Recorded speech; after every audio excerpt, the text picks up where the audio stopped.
അപ്പൊ ഇന്ന് കണ്ടൊരു പ്രധാനപ്പെട്ട വാർത്തയാണ്. KSUവിന്റെ സംസ്ഥാന പ്രസിഡന്റായിട്ടുള്ള അലോഷ്യസ് സേവിയറിനെ കാണാനായിട്ട് മുഖ്യമന്ത്രി അനുമതി നിഷേധിച്ചു എന്നുള്ളൊരു വാർത്ത. അപ്പൊ അതിൽ കുറെ യൂത്ത് കോൺഗ്രസിന്റെയും അല്ലെങ്കിൽ കോൺഗ്രസിന്റെ ഒക്കെ വ്യക്തികൾ പ്രതിഷേധമായിട്ട് വരുന്നുണ്ട് സോഷ്യൽ മീഡിയയിലും അല്ലാണ്ടൊക്കെ.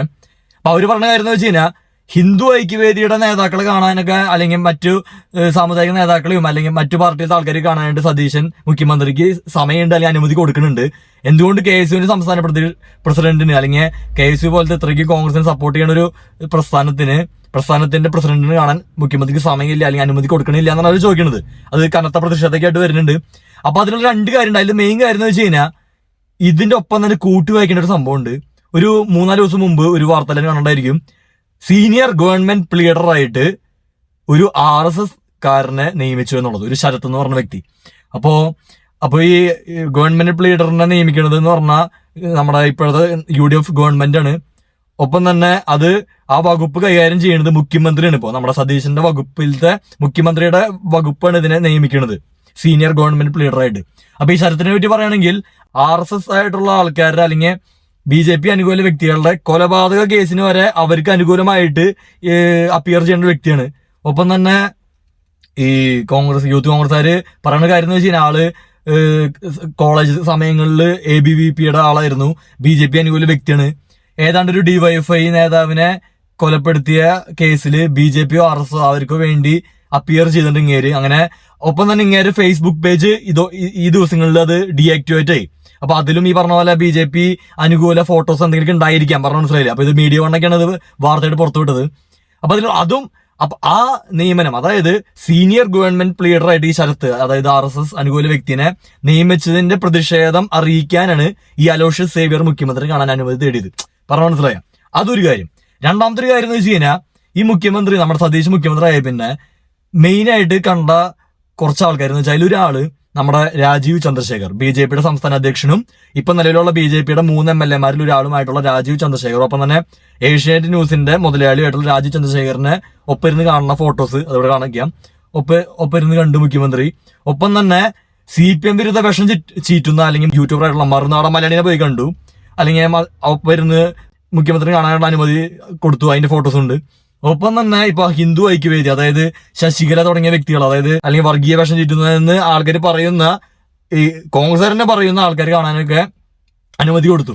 അപ്പൊ ആ ഒരു ഘട്ടത്തിലാണ് ഇത്രയും ഗുരുതരമായിട്ട്, അതായത് RSS അനുകൂല വ്യക്തിനെ ഗവൺമെന്റ് പ്ലീഡറായിട്ട് നിയമിച്ചതിന്റെ പരാതി പറയാനായിട്ട് KSU പിള്ളേര് അല്ലെങ്കിൽ KSUവിന്റെ സംസ്ഥാന പ്രസിഡന്റ് മുഖ്യമന്ത്രി കാണാൻ അനുമതി ചോദിച്ചപ്പോൾ കൊടുത്തില്ല. അത് ചെറിയ കാര്യമായിട്ട് ചിലപ്പോൾ അന്തം കോൺഗ്രസ്സുകാർക്ക് ഇത് ചെറിയ കാര്യമായിട്ട് തോന്നും, പറഞ്ഞ മനസ്സിലായ. ഇതിൽ ആൾക്കാർ കൂട്ടി വയ്ക്കേണ്ട പല കാര്യങ്ങളുണ്ട്. കഴിഞ്ഞ ഇലക്ഷന്റെ സമയത്ത് ഈ സതീശനും കൂട്ടരും കൂടിയും ഈ CPM-നും മുസ്ലിംസിനും തെറ്റിക്കാനായിട്ട് എന്തൊക്കെ പറഞ്ഞു, എന്തൊക്കെ ഡീൽ ആരോപണങ്ങൾ ഉണ്ടായിരുന്നു. യഥാർത്ഥ ഡീൽ ആരാന്നുള്ളത് ജനം പതുക്കെ മനസ്സിലാവും, പറഞ്ഞ മനസ്സിലായ. ഒപ്പം തന്നെ അത് പിണറായിയുടെയും അവർ കയ്യിലിരിപ്പുണ്ട്. ഈ പറഞ്ഞ പോലെ വെള്ളാപ്പള്ളിനെ ഒപ്പം കയറ്റ അല്ലെങ്കിൽ കുറെ മണ്ടത്തരങ്ങൾ കാണിക്കുക, പറഞ്ഞ മനസ്സിലായില്ലേ. അപ്പൊ ഓട്ടോമാറ്റിക്കലി അതിന്റെ ഒപ്പം ജനങ്ങൾ സതീശന്റെ വാക്കും കൂട്ടി വായിക്കുമ്പോൾ ജനങ്ങൾ വിശ്വസിക്കും. അത് ജനങ്ങൾ കുറ്റം പറയാൻ പറ്റില്ല. ഈ കുറെ മണ്ടന്മാരായിട്ടുള്ള മുസ്ലിംസ് ഉണ്ട്, ഇല്ല എന്നല്ല. പക്ഷെ മുസ്ലിം കമ്മ്യൂണിറ്റി അങ്ങനെ അത് വിശ്വസിച്ച് CPM-ഉം BJP ഡീലിൽ വിശ്വസിച്ച പൂർണ്ണമായിട്ടും ജനങ്ങളെ കുറ്റം പറയാൻ പറ്റില്ല. കാരണം സതീശന്റെ വ്യാജ പ്രചരണങ്ങളുടെ ഒപ്പം തന്നെ ഈ പിണറായിയും അല്ലെങ്കിൽ ഇവരുടെ കുറെ മണ്ടത്തരങ്ങൾ ഉണ്ടായിരുന്നു, പറഞ്ഞ മനസ്സിലായ. അപ്പൊ ഇവരുടെ കയ്യിലിരിപ്പുണ്ട്, CPM-ന് കയ്യിലിരിപ്പുണ്ട്, അതൊരു ഘടകം. അപ്പൊ അതിനുള്ള കാര്യം എന്ന് വെച്ച് കഴിഞ്ഞാൽ ഈ ഏഷ്യാനെറ്റ്, അതായത് ആൾക്കാർ ചിന്തിക്കുക, BJP സംസ്ഥാന അധ്യക്ഷൻ രാജീവ് ചന്ദ്രശേഖരന്റെ ഉടമസ്ഥയിലുള്ള ചാനലാണ് ഏഷ്യാനെറ്റ്. കഴിഞ്ഞ ഇലക്ഷന് ഏഷ്യാനെറ്റ് ഏറ്റവും കൂടുതൽ പണിയെടുത്ത ആർക്ക് വേണ്ടിയിട്ടാണ്? VD സതീശന് വേണ്ടിയിട്ടാണ്. UDF-നും VD സതീശനും വേണ്ടി CPM-നെ മാക്സിമം തകർക്കാൻ ശ്രമിച്ചവര്. ഒപ്പം തന്നെ മുഖ്യമന്ത്രി ആവണ ഒരു പ്രശ്നം സതീശനും ചെന്നിത്തലയും KC വേണുഗോപാലും വന്നപ്പോഴും സതീശനെ ഏറ്റവും കൂടുതൽ സപ്പോർട്ട് ചെയ്ത ഏഷ്യാനെറ്റാ. അതുപോലെ യൂട്യൂബിലുള്ള നമ്മുടെ ആള്, അതായത് മറുനാടൻ മലയാളി, കഴിഞ്ഞ ഇലക്ഷനെ ഏറ്റവും കൂടുതൽ സപ്പോർട്ട് ചെയ്ത് UDF-നും ഒപ്പം VD സതീശനും. നിങ്ങൾ ശ്രദ്ധിച്ചാൽ മനസ്സിലാവും, പറഞ്ഞ മനസ്സിലായില്ലേ. അപ്പൊ ഇതിലൊക്കെ കൂട്ടി വായിച്ചേക്കും നിങ്ങൾ. ഈ ഏഷ്യാനെറ്റ് എന്ന് പറയുന്നത് അവര് പ്രത്യക്ഷത്തിൽ കോൺഗ്രസിനെ സപ്പോർട്ട് ചെയ്യുന്നത് അവരുടെ സൈലന്റ് അജണ്ട BJP-യാണ്. അവർ BJP-നെ സപ്പോർട്ട് ചെയ്യും. CPM വിരുദ്ധതാണ് മെയിൻ ആയിട്ട് അവരെ പോളിസി, പറഞ്ഞ മനസ്സിലായി.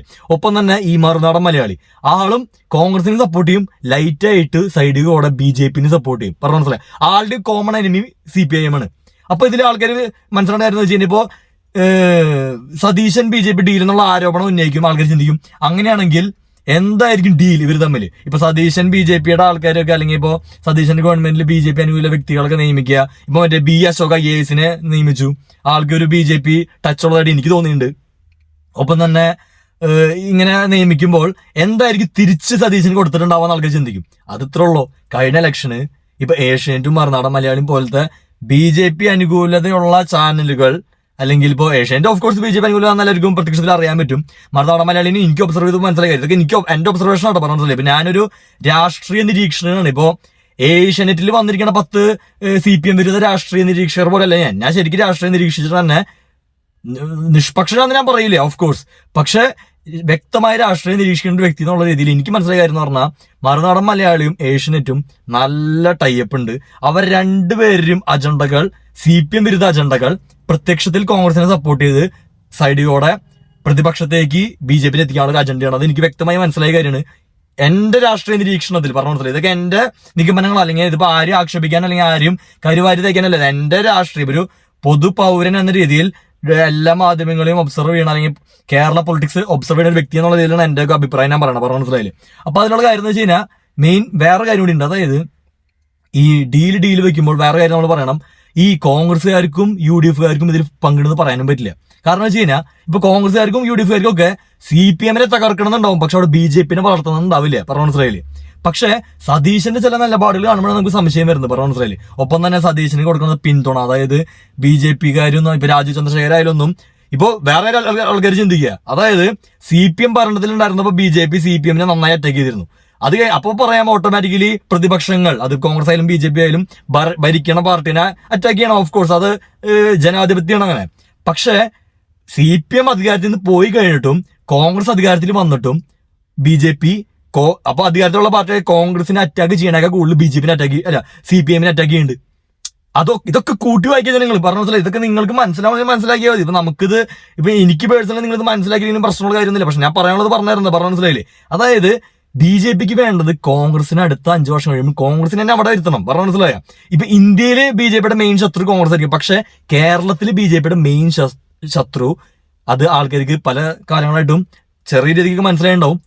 ശരിക്കുള്ള BJPയുടെ കേരളത്തിലെ ശത്രു CPM ആണ്. കാരണം BJPക്ക് ഇവിടെ എങ്ങനെയെങ്കിലും ജയിക്കണം എന്നുണ്ടെങ്കിൽ, അതായത് കുറച്ചെങ്കിലും ഒരു എഡ്ജ് കിട്ടണമെങ്കിൽ ഹിന്ദു വോട്ട് വേണം. അപ്പൊ കേരളത്തിലെ ഏറ്റവും വലിയ ഹിന്ദു പാർട്ടി അതാ കോൺഗ്രസ് അല്ല, CPM ആണ്.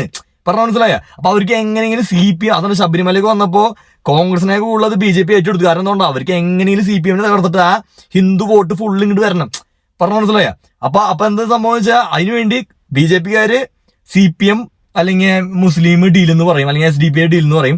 കോൺഗ്രസ്സുകാർക്കാണെങ്കിൽ BJP CPM ഡീൽ എന്ന് പറയും. അതായത് ഇവർ രണ്ടുപേരിട്ട് കൊത്തണത് CPM-ന്. ഇത് CPM-ൽ അന്തം കമ്മികൾക്ക് മനസ്സിലാവണില്ല. അവര് ഏഷ്യാനെറ്റ് കണ്ട് മറുനാടൻ മലയാളി കണ്ടിട്ട് സ്വന്തം പാർട്ടീനെ വെറുത്ത് കഴിഞ്ഞ ഇലക്ഷൻ തോപ്പിച്ചു. പറഞ്ഞു മനസ്സിലായില്ലേ? അത് പറഞ്ഞിട്ട് കാര്യമില്ല. അന്തം കമ്മികളെ CPM-മാര് പറ്റിയണ പോലെ മറ്റു പാർട്ടിക്കാരും പറ്റിക്കുക. അതിലിപ്പോ കുറ്റം പറഞ്ഞിട്ട് കാര്യമില്ലേ? പറഞ്ഞു മനസ്സിലായില്ല? അപ്പൊ നിങ്ങൾ ശ്രദ്ധിക്കുക. അതായത് ഇതൊക്കെയാണ് നമ്മുടെ നാട്ടിൽ നടക്കുന്ന കാര്യങ്ങൾ. ഇതൊക്കെ കൂട്ടി വായിക്കുക ജനങ്ങള്.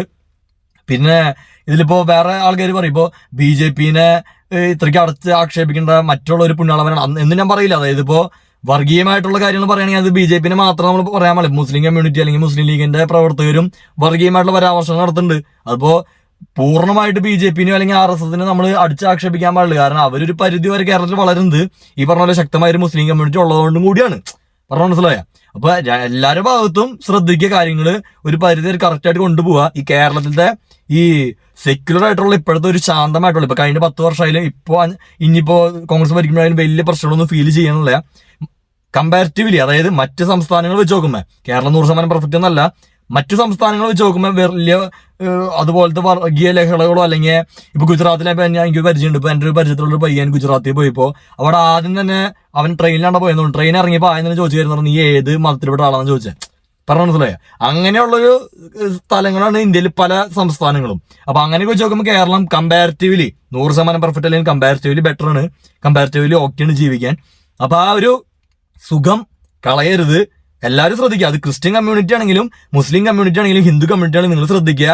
ഈ പൊളിറ്റിക്കലായിട്ടുള്ള ആൾക്കാരുടെ മുതലെടുപ്പിന് വേണ്ടിയിട്ട് ഈ വർഗീയ വേഷം ചെയ്യുന്ന ആൾക്കാർക്ക് വിശ്വസിച്ച്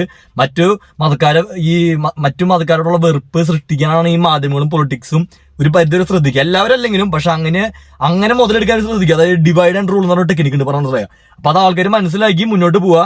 ഈ കേരളത്തിന്റെ ഈ ഒരു ഇപ്പോഴത്തെ ഒരു സെക്യുലർ ഫാബ്രിക് അത് കേടാക്കാൻ നോക്കുക.